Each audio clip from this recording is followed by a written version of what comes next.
ce roi est mort à cause d'un plat. En 1556, lors d'un banquet somptueux en Espagne, le roi Charles Quint, retiré au monastère de Yuste après son abdication, décide de s'offrir un plaisir simple mais excessif, des anguilles.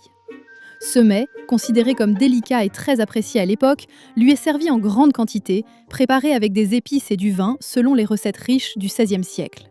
Mais Charles Quint, déjà affaibli par la goutte et divers problèmes de santé liés à son mode de vie opulent, ne résiste pas à la tentation.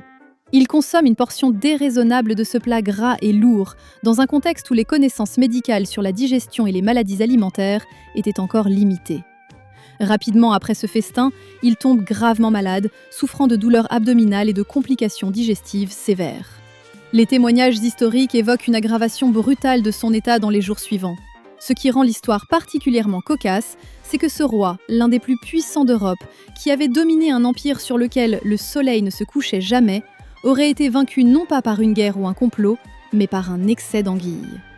Selon plusieurs historiens, dont les chroniques rapportées par William Robertson, ce repas aurait contribué directement à sa mort en septembre 1558 en aggravant ses pathologies existantes. Ainsi, l'histoire retient qu'un simple plat, pourtant raffiné et apprécié, a joué un rôle fatal dans la fin de vie d'un des souverains les plus puissants de la Renaissance.